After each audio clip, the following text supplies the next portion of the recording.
مجیب الرحمان کی تصویر کیا ہٹی، بنگلہ دیش کی تقدیر بدل گئی۔ آئیے تفصیلات جانتے ہیں آج کی اس ویڈیو میں ہوں آپ کی ہوسٹ سمرا ناز اور آپ دیکھ رہے ہیں HI-TV۔ ناظرین، ویڈیو شروع کرنے سے پہلے آپ کو بتاتی چلوں کہ آج کی ویڈیو آپ کے سامنے محمد ذیشان بٹ کے بلاگ کے ریفرنس سے پیش کی جا رہی ہے۔ آج کا عنوان ہے بنگلہ دیش کی تقدیر بدلی۔ تو چلیے ویڈیو کو شروع کرتے ہیں۔ نوٹ صرف کرنسی کا ذریعہ نہیں ہوتے بلکہ ایک نظریہ، ایک علامت، ایک قومی بیانیہ بھی ہوتے ہیں۔ دنیا بھر کے بیشتر ممالک میں قومی ہیرو، مسلحین اور بانی ریاست کی تصاویر نوٹوں پر چھاپی جاتی ہے، جنہیں قومیں اپنے نظریاتی ورثے کا محافظ سمجھتی ہیں۔ پاکستان میں قائد اعظم محمد علی جناح کی تصویر نوٹوں پر چھپی ہوتی ہے تو بھارت میں گاندھی کی، امریکہ میں مختلف صدور اور ترکی میں کمال اتا ترک کی۔ نوٹوں پر کسی شخصیت کی تصویر لگانا صرف ایک جمالیاتی یا رسمی ہوتا ہے، بلکہ ریاست کے طور پر یہ اعلان ہوتا ہے کہ یہ شخصیت اس ملک کی بنیاد، شناخت اور نظریاتی سمت کی نمائندہ ہے۔ لیکن اگر کبھی کوئی ریاست خود ہی اس شخص کو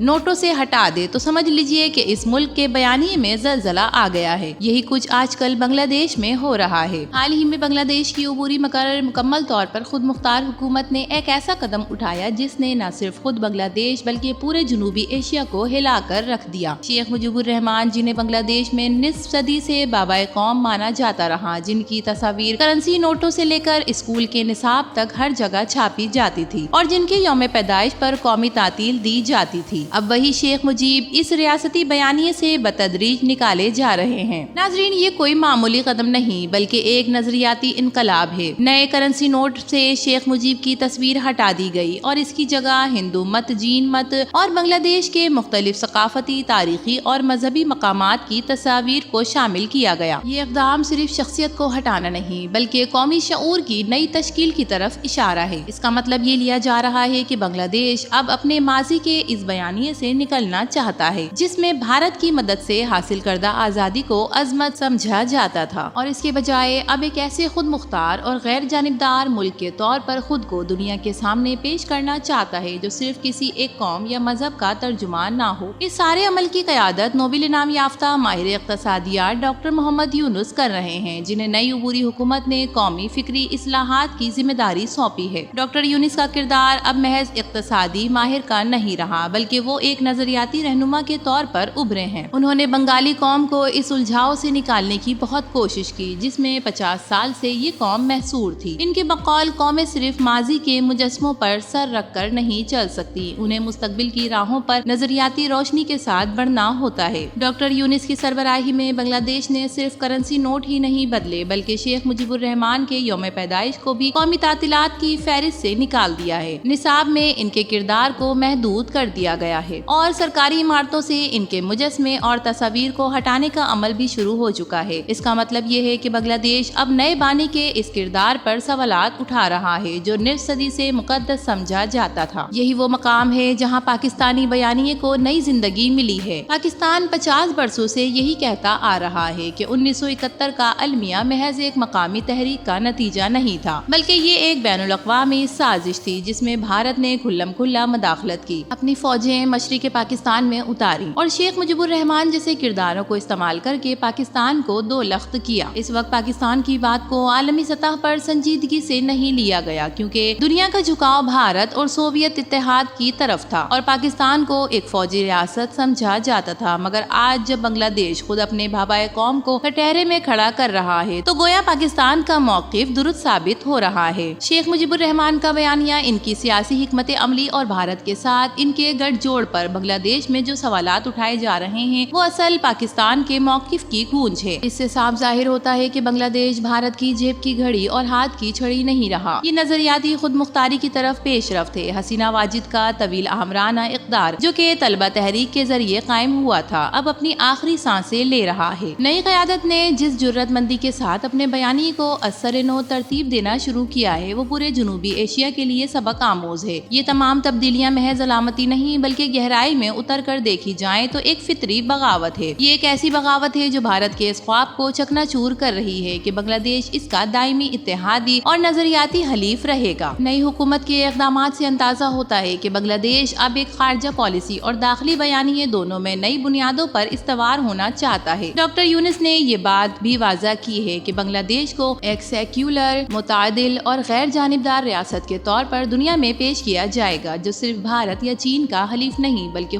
خود مختار قوت بننے کی صلاحیت رکھتا ہے۔ ناظرین، یہی وہ لمحہ ہے جہاں پاکستان کی پالیسی سازوں کو ایک نئے زاویے سے سوچنے کی ضرورت ہے۔ اگر بنگلہ دیش بھارت کے اثر سے نکل کر ایک نئے بیانیے کی طرف بڑھ رہا ہے تو پاکستان کو چاہیے کہ وہ اس موقع سے فائدہ اٹھائے۔ سفارتی، معاشی اور تعلیمی روابط کے دروازے کھولے جائیں، ماضی کی تلخیوں کو فراموش کرتے ہوئے ایک نئے مستقبل کی بنیاد رکھی جائے۔ اگر پاکستان آج بنگلہ دیش کے ساتھ ایک غیر جانبدار، برابری پر مبنی اور نظریاتی ہم آہنگی رکھنے والا تعلق استوار کرتا ہے تو یہ پوری جنوبی ایشیا کے لیے ایک نئی مثال بن سکتی ہے۔ وقت آ چکا ہے کہ پاکستان عالمی برادری کے سامنے اپنے بیانیے نئے اعتماد سے پیش کرے، یہ باور کروائے کہ 1971 میں جو کچھ ہوا وہ صرف سیاسی غلطیاں نہیں تھیں بلکہ اس کے پیچھے ایک منظم بین الاقوامی سازش کار فرما تھی، اور آج جب بنگلہ دیش خود اپنے بانی کے کردار پر انگلیاں اٹھا رہا ہے تو یہ عالمی ضمیر کے لیے ایک موقع ہے جو پاکستان کی بات کو سنے، سمجھے اور تسلیم کرے۔ اس کے علاوہ جنوبی ایشیا کا مستقبل اس بات پر منحصر ہے کہ یہ خط کب تک ماضی کی زنجیروں میں جکڑا رہے گا اور کب ایک نئی فکری آزادی کی طرف بڑھے گا۔ بنگلہ دیش نے پہلا قدم اٹھا لیا ہے، اب دوسرے ممالک پر یہ لازم ہے کہ وہ کب اپنی آنکھیں کھولتے ہیں۔ یہ محض ایک تصویر ہٹانے کا معاملہ نہیں بلکہ ایک صدی کے بیانیے کی اثر نو تدوین ہے۔ شیخ مجیب نوٹوں سے غائب ہو چکے ہیں، اب تاریخ کے صفحات میں ان کا مقام بھی اثر نو لکھا جا رہا ہے۔ پاکستان کے لیے یہ لمحہ امید، تدبر اور نئے سفارتی حکمت عملی اپنانے کا ہے۔ جو قومیں اپنے زخموں سے سبق سیکھ لیتی ہیں وہی قومیں تاریخ کا رخ موڑنے کی صلاحیت رکھتی ہیں، اور شاید اب وہ وقت آ گیا ہے۔ ناظرین، مجیب الرحمان کی ہٹتی ہوئی تصاویر کے بارے میں، بنگلہ دیش کی بدلتی ہوئی تقدیر کے بارے میں آپ کی کیا رائے ہے؟ اپنی قیمتی رائے سے ضرور آگاہ کیجیے گا۔ ویڈیو پسند آئے تو اسے لائک کیجیے، HI TV کو سبسکرائب کیجیے۔ تو پھر ملیں گے کسی اور نئی ویڈیو کے ساتھ، تب تک کے لیے اللہ حافظ۔